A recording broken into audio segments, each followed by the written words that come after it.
Rav Nosson once explained the Mishnah in Pirkei Avot. Ein lecha adam she'ein lo sha'a. It's a Mishnah in Pirkei Avot, Ethics of Our Fathers, which translates as, there's no person who doesn't have his moment. In other words, everyone has his time, his moment, whether for good or for bad. Rav Nosson would re-explain the Mishnah like this. Ein lecha adam she'ein lo sha'a.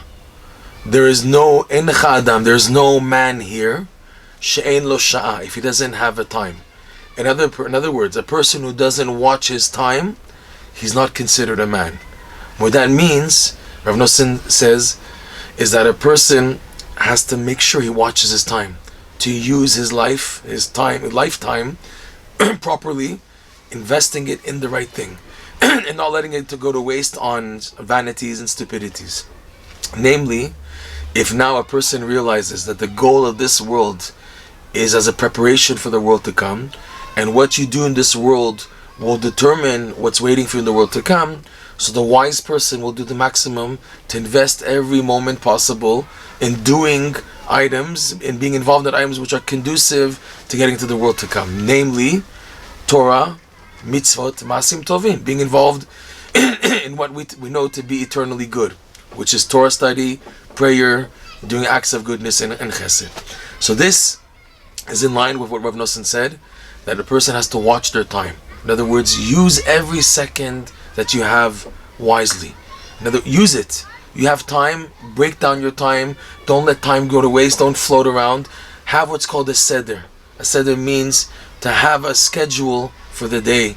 That you have a time for praying, a time for studying Chumash, for studying Mishnah, for a time for doing Hidbodedut, a time for learning Gemara. But you have your time divided properly and you're not letting the day go to waste. They say in Breslov also that when a person is healthy, he has to do and do and do. But when he's sick, he has to watch his health. In other words, you have to leave, they say you have to leave the heavy equipment, the heavy metals equipment, put it on the side and watch your health. That's an expression they used in Breslov. And Rav Nosson himself said about himself at the end of his life, he said, the reason why I succeeded so much in accomplishing a lot is because I watched my time carefully. When I was young especially, he made sure to watch his time, and that investment of filling up your time with good, that is the key for advancing in life, B'ezrat Hashem. So this is an important point, that a person has to watch his time. But like everything in life, there's always a point on the side they have to be careful of. What in this area do you have to be careful of? After hearing the idea to watch your time, so there is a risk that a person will start becoming overly burnt, overly inflamed by his schedule. And he'll reach a point where it becomes very heated up and even aggressive and tough and forceful to get his daily quota schedule accomplished.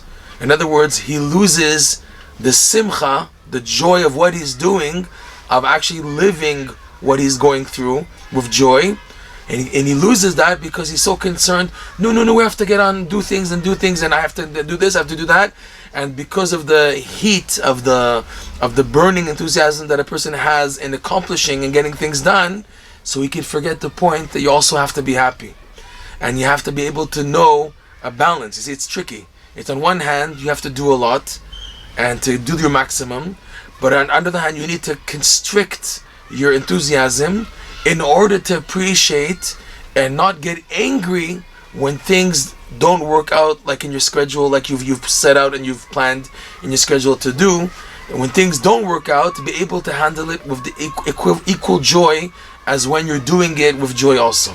And this is a very important point. Many people, they fall in this area of knowing the balance of doing a lot and then being able to, okay, hold on, take it easy, and not feeling dejected and not feeling lost because of this lack of not being able to do what I'm doing. So it's a trick in the balance. On one hand, yes, you have to watch your time in life, you have to invest it properly and do as much as you can.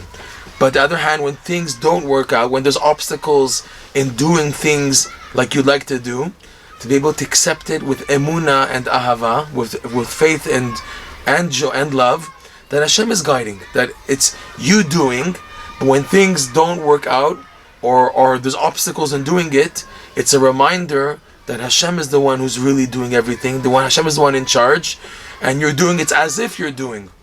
Hashem, He needs you to do. The only reason why Hashem is asking you to do what He wants you to do is that they should have pleasure and delight, that there are people who listen and believe in Him, and they've taken upon themselves what's called Ol Malchut Shamayim, the yoke of heaven. But when a person gets carried away with the doing, and that he's the one in the picture, that causes him heating up too much, he can lose it. There is a sicha, like a story in Breslov, that Rav Nosson once said, I don't like praying the morning minyan shacharit at Netz with the guy who's so strict, he's watching the watch to make sure that they start the Shmoneh Esrei exactly on the dot of the Netz. He was very against the person who gets angered and aggressive because of that, which teaches you do, but be a human being still. Don't be an angel. We should be zocheh to watch our time properly and with joy.